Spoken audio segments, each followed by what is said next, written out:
Hello and welcome back to another video, and today I have an absolutely epic, slightly unfair Exodia deck profile for you guys. So, Exodia is definitely a very fun win condition, and obviously it's very nostalgic to a lot of people with the classic anime, you know, how just Exodia, you know, obliterate, because that's basically what it does, it obliterates. But, you know, the thing is, Exodia was never really that consistent and good, but with cards like Mystic Mine, we can actually stall out our opponent long enough to basically just Exodia them for game.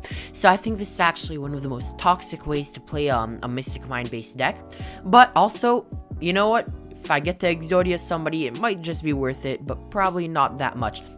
But if you guys are looking for a Mystic Mine build that isn't, you know, just Mystic Mine burn, I believe that the Exodia one is the next best option. So without further ado, be sure to smash like button and comment down below what you guys think of this deck, or just what you guys think of Mystic Mine, because I honestly just want to hear this down below. And without further ado, be sure to smash the like button, and I already said that, so let's get right into the video. First off, we obviously have one of each piece of the Exodia. Obviously, all of you guys, I would assume, know what this does, but in case you didn't, if you have all 5 pieces in your hand, you just win the duel. This does not activate, so your opponent cannot negate it or anything. It does not start a chain, so literally, if you have all of these pieces, then you just win. We have a triple Silent Wobby. Silent Wobby is basically, it special summons it from your hand to your opponent's field, which is very good, because then you can lock them under Mystic Mine turn 1, and on summon, you gain 2,000, your opponent will draw 1 card. A lot of people think it's the other way, but because it actually activates on your opponent's side of the field, when it says when this card is summoned, draw 1 card, and if you do, your opponent gains 2,000 life points, you're actually the opponent because they own the card now. So you will gain 2,000, they will draw 1. Unfortunate, but you know, it's worth it. This card's great. And also a quick thing, it makes just as a continuous effect, so even under mine, it makes your hand size limit 3, which is very good, because under mine especially, a lot of cards your opponent is going to be just stacking up their hand. Triple Mystic Mine. This card by itself is a fair card. When it becomes splashed into decks like this, it's not very fair. But once again, sometimes if it makes the deck better, if it makes you be able to resolve Exodia, then you need to run it, sadly. But yeah, triple Mystic Mine. To go with that, we have triple Demise of the Land. So in case we don't have access to Mystic Mine, we set this in the moment our opponent special summons to go Demise of the Land, activate Mystic Mine directly from our deck in our opponent's turn, or in our turn. It's very, very good, and to be honest, I feel bad for whoever plays against this deck. One terraforming to add our 4th copy of Mystic Mine from deck to our hand, and Field Barrier to basically protect our Mystic Mine from being destroyed. Now, one thing about this deck, if you have Field Barrier on the field and Mystic Mine, and they Cosmic your Mystic Mine, you will scoop, because you will lose. There is no way for you to win, because basically Cosmic banishes it, and Field Barrier says neither player can activate a new field spell card, meaning that you'll just be stuck with the Field Barrier, which is very, very unfortunate. But that is a very big thing, you know? Next up, we have triple Pot of Prosperity. Pot of Prosperity is a very good card, obviously banishing 6 and lets you dig. In this deck, it's better than Extravagance, because you can dig, and then you can just get a completely free Exodia piece if you already have 4 in hand, or you can get your Mystic Mine and stuff like that. Absolutely amazing card. And a cool thing about this card, it doesn't conflict with Pot of Duality, because Pot of Duality does not draw, it actually adds, so you can use Pot of Duality and Prosperity in the same turn. Duality is a great card for the same reason. Prosperity is very, very easy, and I do quite like it. It lets you dig into your deck 3 cards deeper, which is always nice. Triple Shard of Greed. Now, Shard of Greed is a great card in this deck, and probably very bad in almost every other deck. Not probably, it is. The thing about Shard of Greed, basically each time you draw a card for a normal draw phase, you can place 1 greed counter on it, and then you can send it with 2 or more greed counters to the graveyard and draw 2 cards. So it's basically a slower Pot of Greed. But you know what?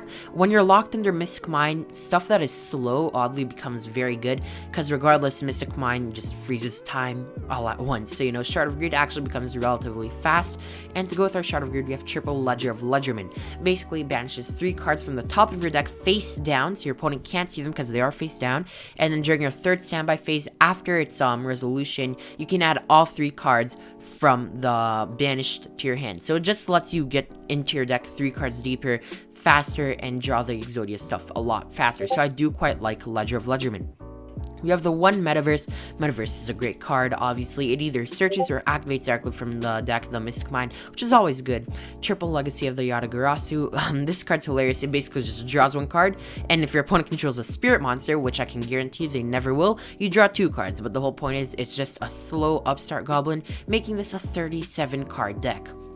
Triple Reckless Greed, another card that is dedicated to drawing cards so you can see your Exodia as fast as possible, because the whole point of the deck is to turbo out Exodia while locking your opponent under Mystic Mine.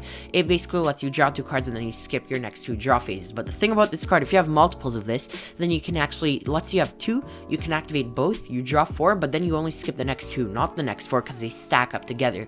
So if you have multiples of these, just hold them until you have multiples and then use them all at once and draw a bunch of cards, and it's a good day. Triple Solemn Judgment, because we don't want our opponent to Cosmic Us, because that's a really big deal. If they Cosmic Us while we have Field Barrier, it's very bad for us, and that's why we also want Judgment, stopping Lightning Storm, of those generic broken spell and trap removal, because to be honest, that's where this deck dies, with spell and trap removal, because you need to keep your opponent off of that so you can Exodia them for game. On to the extra deck, Triple Chimera Tech Fortress Dragon. The extra deck literally does not matter in this deck so much, to the point that you might as well be running Contact Fusion targets in case you're playing against a Cyber Dragon matchup, so you can just Contact Fuse with their stuff and beat on them for game, in case that ever comes up, which it most likely won't, but the thing is, it's better than nothing. Triple Chimera Tech Mega Fleet Dragon, exact same reasoning as Fortress. Triple Secure Gardener. The thing is, like, you can normal summon Wobby, make Alamirage, link off Alamirage into Secure Gardener for the Mystic Mine burn matchup. That way, it just, because it doesn't activate, so you just won't take damage for their burn cards, and you can just keep on drawing until Exodia. So this just basically lets you beat other Mystic Mine decks, which is just so toxic to say, to be honest. But it lets you beat other Mystic Mine decks. Finally, we have one Relinquished Anima. Anima, basically, in case we come to a point where opponent has a monster so big and stuff, and they're down life points and stuff, can just normal summon an Exodia piece like the left arm, link off into Anima, take control of it, and just swing for game, which is really bad, but you know what?